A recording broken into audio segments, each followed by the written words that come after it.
Welcome to Let's Talk Memoir, a podcast for memoir lovers, readers, and writers. I'm your host, Ronit Plank. Let's Talk Memoir is also a Substack newsletter. About once a month, I publish memoir craft advice, answer questions about memoir writing, and share my latest classes and upcoming events. You can go to substack.com and subscribe to Let's Talk Memoir for free. You can also find me, Ronit, on Instagram and on Blue Sky. Today, my guest is Liontas, who is the transgender queer author of the Crip queer memoir, Sex with a Brain Injury, on concussion and recovery, which won the ALA's 2025 Stonewall Award for Nonfiction and was shortlisted for the Athenaeum of Philadelphia's Literary Award. They are a recipient of the 2025 Lambda Literary Cordova Prize, and their debut novel, Let Me Explain You, was selected as New York Times Editor's Choice. They co-edited the anthology A Manner of Being, Writers on Their Mentors, and their work has appeared in The Atlantic, The New York Times, Bomb, McSweeney's, The New Review, Oprah Daily, and elsewhere. An associate professor at George Washington University, Liontas helped secure a Mellon Foundation grant on disability justice to bring storytelling to communities in the criminal justice system. They write the most anticipated queer books list at Electric Literature and live in Philadelphia with their wife, dog, and Email the Rabbit. Welcome, Deannie. Thank you. Thank you so much for having me. I'm so happy that you're here. And actually, Email the Rabbit is brilliant. That is going to make me happy all day. Maybe you can hear him snoring in the background. Oh my gosh, it's so cute. Well, okay. Can you start by sharing a bit about Sex with a Brain Injury on concussion and recovery? Sure. I'll start by saying that I am kind of a reluctant nonfiction writer. Like, I really just Ooh. always thought I was only ever going to write fiction. And a memoir was the last thing on my mind, honestly. Well, can you elaborate on that? Yeah, I mean, I remember I went to a grad program that Mary Carr was teaching in, and I was like, oh, I'm not going to need that class. Like, I felt like the allure of fiction is in some ways being both present and also hiding from your own stuff. And memoir and nonfiction just do not allow that. They demand that we be very present in our own lives and also that we have witnesses to those lives, which is, at the end of the day, I think a really vulnerable act, which is why I admire so much of what you do in your work and also in these conversations. Thank you. I also used to believe I would only write fiction. And anyone who's been listening to this show for a while is probably just, come on, Ronit, get on with it. We've heard this already. But I definitely thought I only wanted to write fiction. I thought fiction was the great true art. I did not even understand what nonfiction was, honestly. And Mhm. yeah, it was quite a pivot. But I also was a very snoopy fiction writer. And every time people would write a story in my fiction workshops, I kept thinking, what if this is true? How much of this really happened to you? And so I should have known that I was very nonfiction oriented. But you go to this Mary Carr workshop or this seminar, and then you don't know that you're going to write nonfiction. So how did you even get to start writing nonfiction? I was in a really dark place. I had written my first novel, which was its own feat and felt very true and personal. But in 2016, I had 3 brain injuries in a year. And that really changed my relationship to everything, my body, the world, overhead lighting. I couldn't be in the world in the same way. And at the same time, there were no books telling me what I was going through. I mean, there were like self-help books and there were scientific works, but Toni Morrison says if the book you need to read is not out in the world, you have to write it. And I have since, I should say, there have been like some wonderful books about brain injury that have come out, including Molly Gaudry's recent memoir in essays. Janine Joseph has a gorgeous work of poetry. But when I was looking, I couldn't find anything. And I felt like I needed to tell this story. I think ultimately of Sex with a Brain Injury as a book about survival and understanding those forces, and both external but also internal, that we have to ultimately reckon with to live. And part of this book required me to interrogate my own patterns to understand, how did I get here? I mean, there is just an enormous amount of bad luck to have three brain injuries in a year, but it's not bad luck either, right? It's like the medical science tells us certain things that culturally we don't understand about brain injuries, and the fact that once you get one, you're six times more likely to get another. And if you get a second, yeah. Yeah. And of course, we don't value female bodies. And in the medical industry, we don't. And we have cultural narratives around medical care and women and queer people. So all of that was just a huge part of the drive. Yes, yes. And that was a really surprising statistic for me to read about. For those who have not yet gotten your book, can you just share, just for a moment, why someone who has had one brain injury may be more prone to having another one? Yeah, I will say that the medical science still hasn't quite figured it out, in part because women are often more likely to suffer from brain injuries than men are. Not that men don't, it's just that what we would call maybe post concussive syndrome tends to happen more to female bodies. And of course, the science is delayed on all things having to do with the female body. So there are theories around physical vulnerability, muscular strength, neck strength, just the fact that once you kind of sort of break, kind of permeate the skull. When we think of the skull, we think of like the fused skull in the grave. But those tectonic plates are actually moving all of the time. And the reality is, like any kind of penetration or damage can just create this kind of cascading problem of vulnerability, which was Right. something I had to learn. Well, you have to operate in your body in a way that you never have operated before. And also, your orientation is so different, and everything that you're absorbing is coming in differently. It's shocking, really. And the fact that you wrote this book as a survivor of these brain injuries, that's a whole nother element in the process of writing that could be so challenging. So I'm curious about the writing process for you. And did you have a sense of the structure from the beginning? Did you know what you were doing? Did you know, okay, I'm firmly in nonfiction? I mean, I will say, I think I survived in some part because I wrote this book. I just was really in such a dark place. And I think I just had a friend who had a miscarriage, who was like feeling comfort in sharing our stories in this way, or a friend, she got diagnosed with MS. It's like, I think it's such a lonely condition being inside the human body. And as a writer, I'm just compelled to tell my story, hoping that others will find comfort in it, or at least feel recognized in the Mhm. telling, which I think is true to our genre, right? It's like the raison d'etre of the work at the end of the day. But when I started, I had no idea. I was just like, well, ended up writing the title essay, Sex with a Brain Injury. And I wrote it because I just felt like I was on fire. I had to put it out somewhere. And I wrote that essay, and in part it was to kind of explain myself to myself and myself to my wife. And then I was like, well, I guess I'm done writing nonfiction forever. And then it was like, bitch, no, you have many more essays left in you, and you have to tell these stories. And so I end up writing about anger and the criminal justice system. And the minute I started looking around, it was like, actually, this affects all kinds of people. If you're housing insecure, you're twice as likely to have lost your house, to have gotten a brain injury and then lost your house. If you're in the criminal justice system, you're like eight times more likely to have gotten a brain injury before you enter prison. And then prison's a very violent place in America and most places. So you can imagine it just becomes intractable. I started writing because I was like, I don't know what's happening to me. And then I understood there's important work to be done here to help the community and help us understand one another. Thank you for sharing that. I do feel like, in some way, nonfiction comes and gets all of us. Memoir comes and gathers us all into its arms. Yes. It's like a net. Yeah, yeah, yeah. We're the little fish. Okay, sorry, we can stop with the metaphor. So, Yeah. okay, so you write this essay and then you realize, oh, I have more. So, did you just continue to assemble essays, not knowing that it would be a book length work? Did you start to think, oh, these are chapters? How did you amass the material?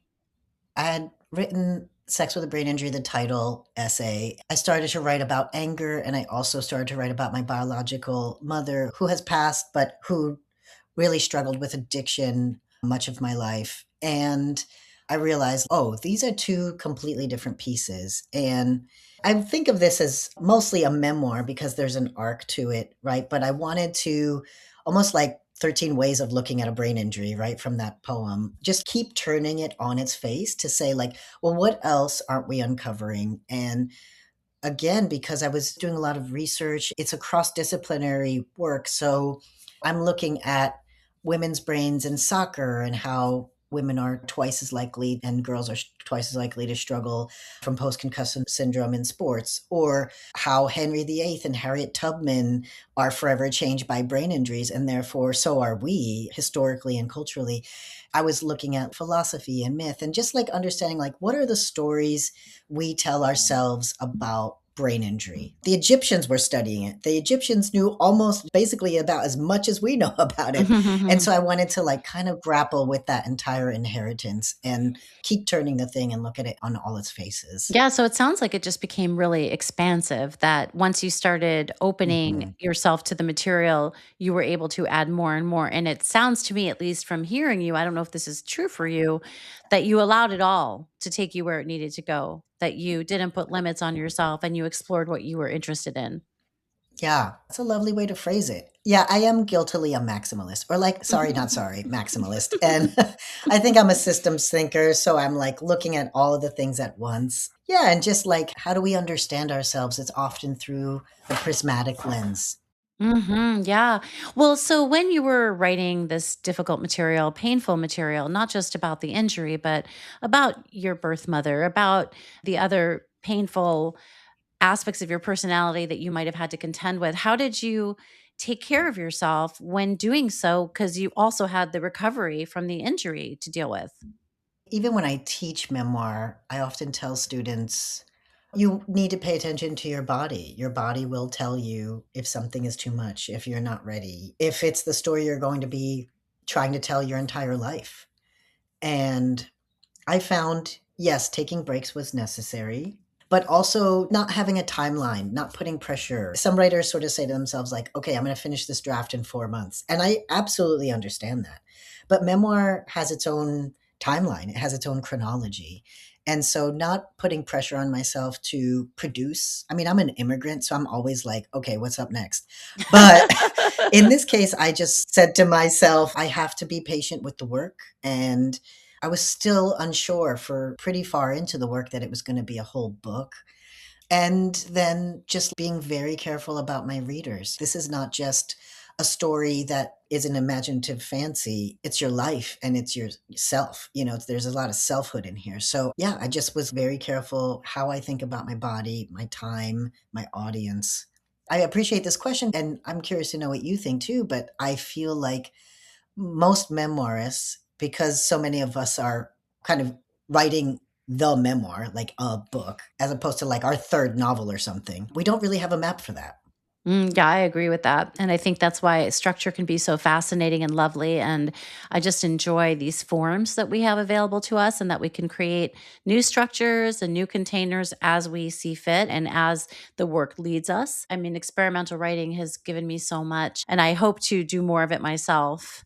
So I'm going to have you read this excerpt in a moment, but I do wonder when you were in the revision stages of this manuscript, what do you recall your editor maybe wanting more of or asking you to pare back? Or maybe there was nothing, maybe it was ready to go. That's a great question. I love talking process with writers, and I'm always curious about behind the scenes stuff. Well, there is a triptych in this book, which essentially just means like a set of three. Thank you, poets, for that language. And it's a conversation with my wife. Essentially, I sat down with her one day and I said, babe, what if I interview you about the worst time in our life and record it? And then I give you a Sharpie and you can cross out whatever you don't want in the book.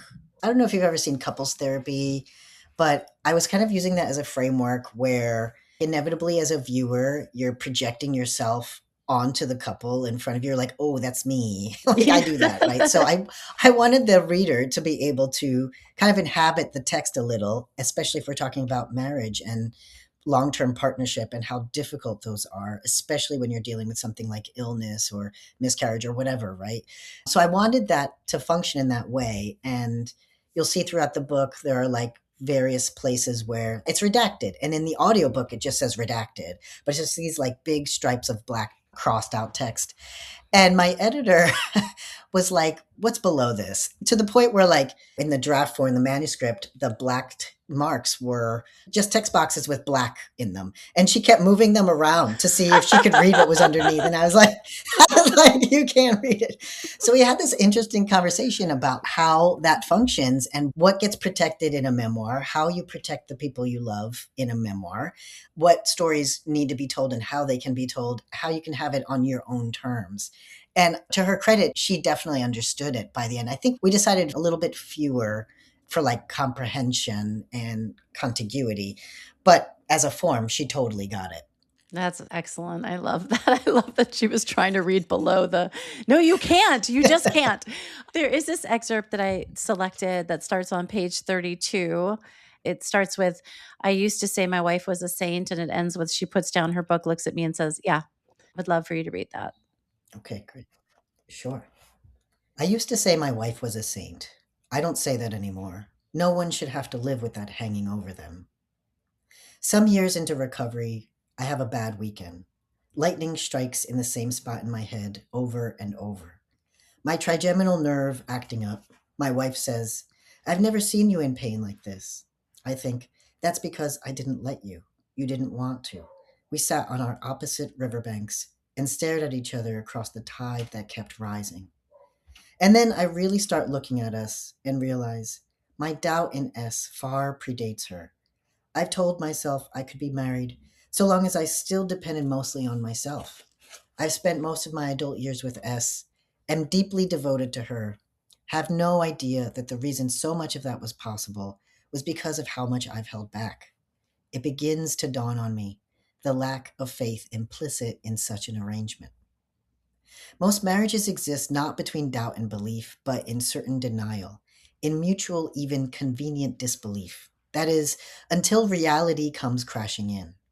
Too often we mistake stasis for stability when really it is in risk where we truly learn to know one another. We are the distance between. It is not only me who stays, she does too, going through her own madness, trying to make sense of us in this gibberish. The supreme act is not the falling in love.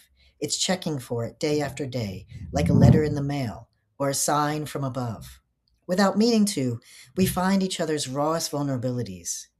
After being together for over a decade, our relationship finally begins.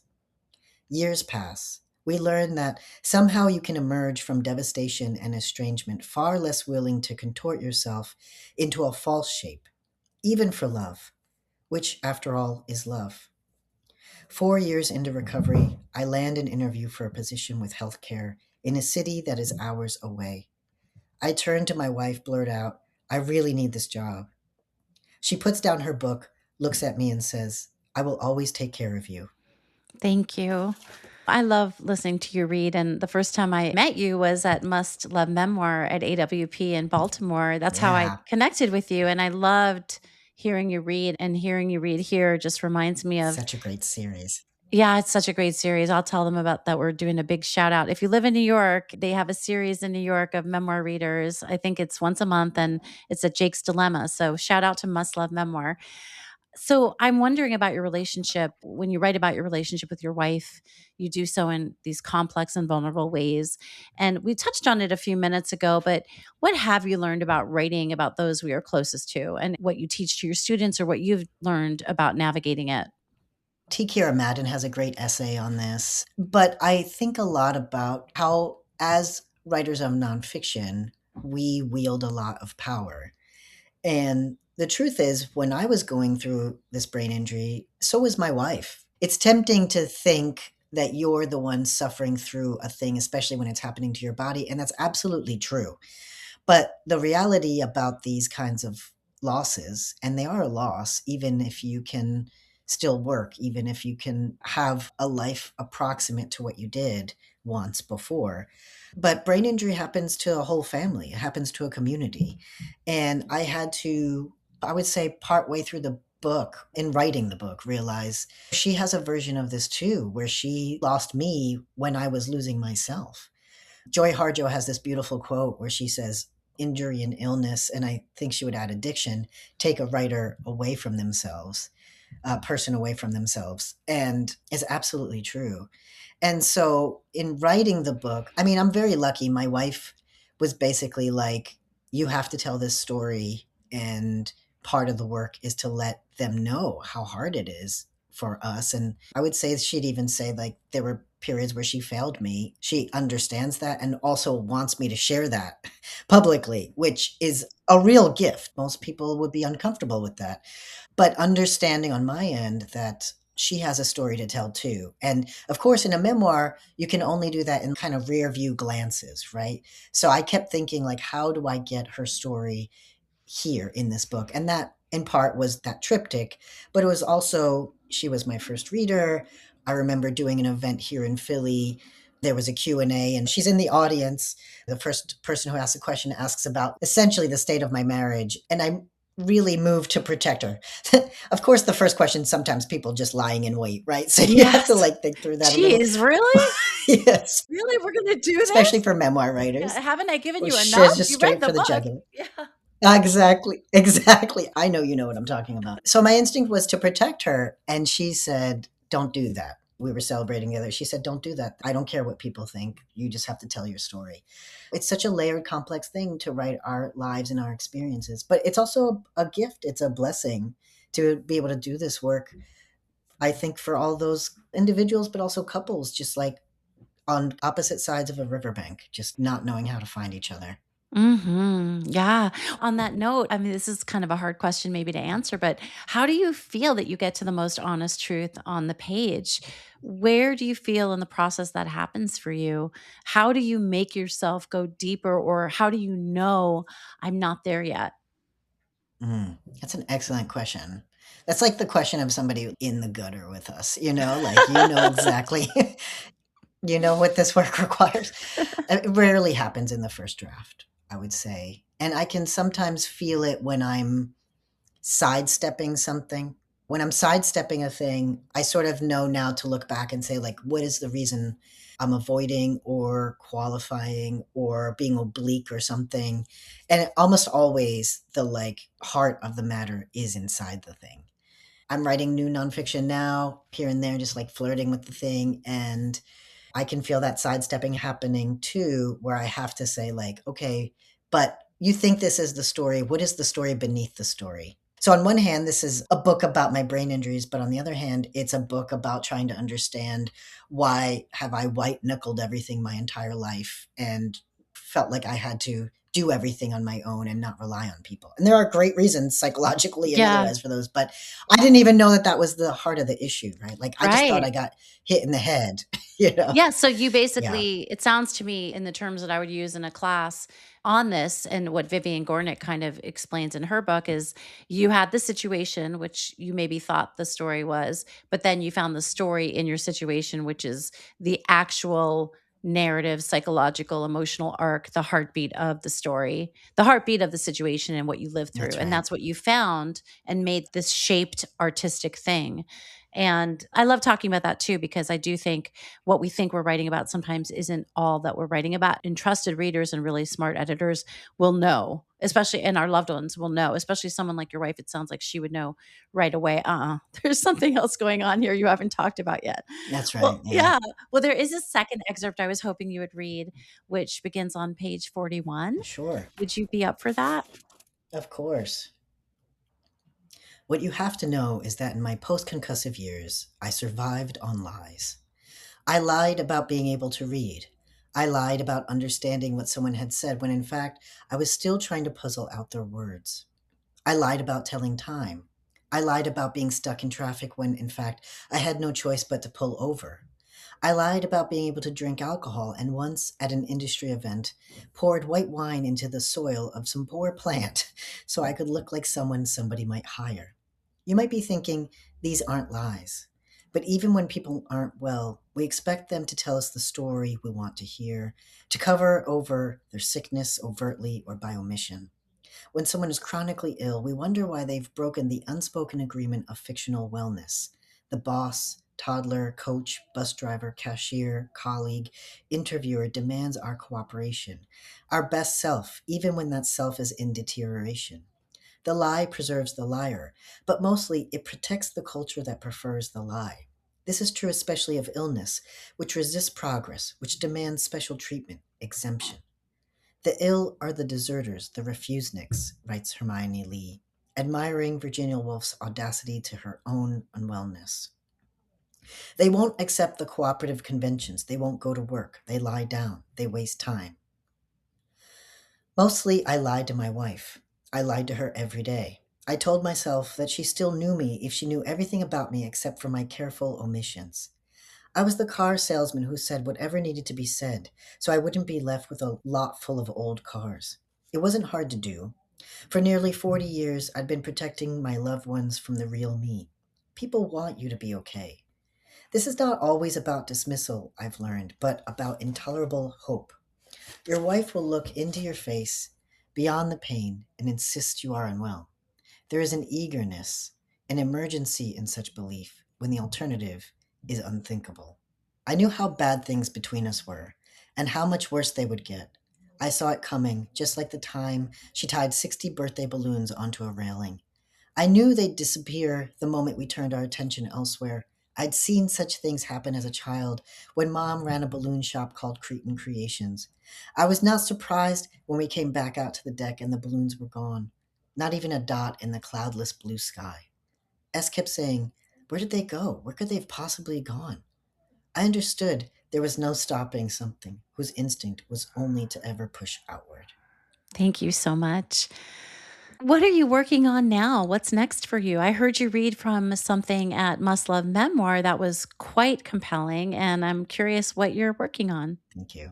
Yeah, I recently wrote an essay that I think I shared at Baltimore called Boys at Boot Camp, which I was very grateful that the new review published, which is about my relationship to my nephew. I started testosterone some years ago, and my nephew, around the same time, enlisted in the military. And so we found ourselves in these, outwardly anyway, these like very polar distanced positions. And it's got me wanting to write, yeah, more essays about gender and transness and selfhood in 2026. It's like still really in the cooking stage, but I'm excited Hmm. about it. Yeah, I'm excited about it too. You have to hit me up when your next book comes Thank out. you. You'll have to come back. That'd be a delight. Yes, I would love for you to do that. Please, you have an invitation. What advice would you like to share with writers working on their memoirs? Something I like to talk about with my students is the authentic story and the fact that I do think we all have an authentic story. And it's so tempting to write almost anything but there's such power not only on the page but in our own lives when we tell that story. And I'm thinking about writers like Melissa Febos and her work Body Work, where she pushes us to do exactly that. So I would say, when you're ready, tell it because there's somebody out here who needs to read it. Hmm. Thank you. And what are a few books that you'd like to recommend that informed your writing process? Oh my God, so many. Yeah, most recently, there's a beautiful handbook on writing by Elizabeth McCracken called The Long Game. I finish it and I go back to the beginning, and it's so good. I will also add, just for your readers who are interested in that kind of book, also Annie Dillard's The Writing Life. Those are both in my head in a big way. But in terms of memoir, Bell Hooks wrote two beautiful vignette style memoirs that I teach to my students and I share with emerging writers, and I love them so much. Also, recently read Annalise Chen's Clam Down, which is a very funny, non traditional memoir, got shortlisted for the Pulitzer, Oh, wow. and a kind of genre bending book by Morgan Thomas called Mad Eden, which is technically a novel, but plays with genre in such a way that it often feels memoiristic. What a lovely list. Okay, I'll put that in the show notes along with links where people can connect with your work and grab a copy of Sex with a Brain Injury or any of your other books. So, what are a few links you'd like to share?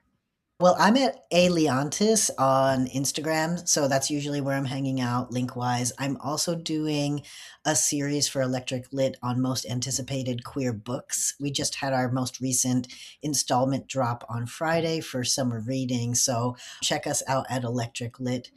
And if you are still hungry for more podcasts, I co host one called Lit Friends, which people can check out as well, where we have two writers in conversation who are like friends on and off the page. So, yeah, Oh, that's just so come find great. me wherever. Okay, I'll put those in the show notes. And I want to thank you so much for being my guest and for spending this time with me. Thank I you, love Ronit. talking with you. Oh, I've loved it. I have no doubt that I will be coming back. If I have another book, this is just so much fun. You're so fun to talk to. I have no doubt I'll be back. Thank you. Thank you for listening to Let's Talk Memoir. For more about my story and the project that started me on my memoir-loving path, you can check out my memoir, When She Comes Back, which is available wherever books are sold, and as an audiobook that I narrated. For more about this episode and my guest, please visit the links in the show notes. You can also find a complete catalog of Let's Talk Memoir episodes at ronitplank.com/Let's Talk Memoir. Let's Talk Memoir is also on Substack. About once a month, I publish memoir craft advice, additional interviews, and upcoming classes that I'm offering. There's no paywall. If you are a fan of Let's Talk Memoir, please feel free to share it with your friends. And if you feel moved to leave a podcast rating and review, I appreciate it very much. That helps more writers and readers find the show. Thank you so much for being here.